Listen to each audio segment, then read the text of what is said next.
my presentation will be more of a question about a particular topic that is very dear to me. We all talk about how it's important that we get the shipping through the Arctic, the advantages and the benefits we are going to get shipping items through the Arctic, the shorter length, as well as saving money and all that. But in doing this, how ready are we in terms of security, in terms of cyber attacks? That's the question I want us to answer today. I've just started looking at this question, and I want us to together think about it. So just like any other maritime activity, active shipping is also prone to cyber attacks. And these attacks often come in different forms. And it can even come in the form of ransomware, etc. Now that we have an increase of activities in the Arctic in terms of shipping, oil and gas platforms, etc., there's also an increase in potential cyber attacks, making some of these systems and these structures vulnerable to ransomware and other forms of attack. However, if we all know these have been happening in ports, in open water, etc. However, if this happens in the Arctic, it becomes even more challenging because we know very well the Arctic is very remote. Emergency response is very limited, and the time you even take to get there can be a problem. Of course, we know cyber attacks, sometimes you don't necessarily have to go there to deal with the issue, but sometimes it's important that you're on ground to deal with the issue. Like we said, even for open waters, there is little information in the literature regarding research gaps and future needs of maritime industry in terms of cybersecurity. And for the Arctic, this is an area that needs to be looked at because whether we like it or not, the Arctic is gradually opening, presenting a lot of opportunities for us. And the least we can do is to make sure that we are ready in terms of protection. Already, companies are struggling to deal with maritime cybersecurity attacks for open waters. We all know the Russia war going on. Russia has been sanctioned, and so they have withdrawn from the Arctic Council. And this has dire consequences because there wouldn't be cooperation anymore, sharing data, sharing knowledge, sharing some of the characteristics of the attacks that they may have. And so should we have anything like that, like an attack, what is going to be that cooperation with a big power like Russia? So what I seek to do today is just to identify some research gaps in maritime cybersecurity, especially when it comes to the Arctic, and also propose probably ways that we can deal with this. Also, we also hope to identify some policies that need to be updated, and what type of new ones need to be enacted. And basically, the lessons that we're going to learn can help us as a base for recommending an Arctic maritime security or cybersecurity framework. So basically, the questions we want to really ask ourselves: are we really ready for Arctic shipping and its accompanying operations challenges? Are the Arctic cyber infrastructure resilient enough against attacks? Are there key policies in place for individual countries to deal with such an issue? And what are the steps to be taken to address these challenges? Like I said already, in open water, a lot of attacks have happened and attacked very critical infrastructure. I mean, if you look at the Mars attack in 2017, it cost about $300 million. And as of 2017, the major ports around the world were subject to approximately 12 attacks per day. Imagine this happened to all the Arctic ports. And on average, ship owners pay approximately $3.1 million in ransom due to maritime cyber attacks. So these attacks actually take a lot of money from the maritime industry.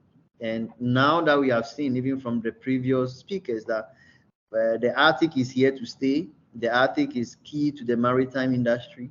And so these bad actors are going to increase their activities and in attacking or taking vital information from companies operating in this region. And the way I look at it is to explore these themes: the operation bit, the data challenges, the education bit of it, policy and regulation and training, and probably data challenges, which is very key.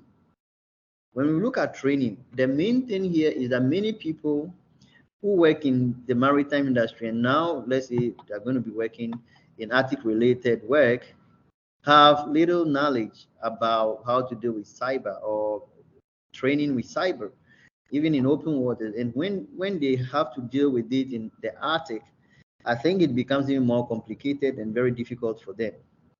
And so what needs to be done is to equip these people, give them adequate training, and make sure that they know the terrain, they know the forms of attacks that might take place, and how to virtually prepare for it. This can be done by building virtual environment, and like Adolf said, if there's funding, that's something that they can look at and build virtually a lab and create a virtual environment to simulate some of these activities so that they are better trained. Most organizations are behind us when it comes to dealing with maritime cyber attacks. And for companies that are already operating in the Arctic or are hoping to operate in the Arctic, the least they can do is to make sure that they are battle ready, because cyber attacks or maritime cyber attacks is not stopping, it's just on the increase. And from private organizations, most of the time they are left at the mercy of these attackers, and they steal sensitive information, they steal money, and there's still a lot of things that are critical to the operation of these companies. It is also extremely important that we consider, when we are designing platforms, when we're designing ports, when we're designing any of the engineering structures, we incorporate the idea of a potential attack in terms of maybe if ransomware, whatever form of attack it might take. Currently, it's actually too easy to predict where the ship's position is going to be, and so these ships are extremely vulnerable to attacks. And imagine a ship in the Arctic, in the middle of nowhere, and there is an attack, and they direct the ship somewhere else. You know, it's going to be extremely difficult to rescue them and actually recover whatever that might have been taken, and even the lives that will be involved. Now, what are the policies? We know there are IMO policies in place, but do they have specific policies to deal with maritime cyber security issues in the Arctic? At the moment, there is none. There is none, and I don't think we have something like that. But that's something that the IMO can look at, individual governments can look at, even the ports, and then the other companies that operate maritime maybe oil and gas companies, for example. These are things that they need to push for, to know how they can better protect their businesses. Also, we advocate that there should be tougher punishment for actors, whether it's government, individual, or even a business that are involved in these particular activities. Whether we like it or not, whenever there is an attack, there is economic loss. And already it's expensive to do business in the Arctic. And a lot of companies are shying away from operating in the Arctic, mainly because of the profitability of such businesses or such endeavors. And so if we will have an attack that will take more money, I mean, it's going to be discouraging in terms of having shipping, having oil and gas activities, having other maritime related activities in this region. And so it's extremely important that companies going to operate there get some of these things right. If it has to be insurance, then the question then is, what are these insurance companies going to look at in terms of before setting up premiums for these ships or these companies or these operators or these structures? How are they going to be looking at, especially as there is no data? What is it that they are going to be looking at? That is very vague, and that's an area that it's extremely important that we look at. Like we said, education is key. Education is very important. The curriculum needs to be updated.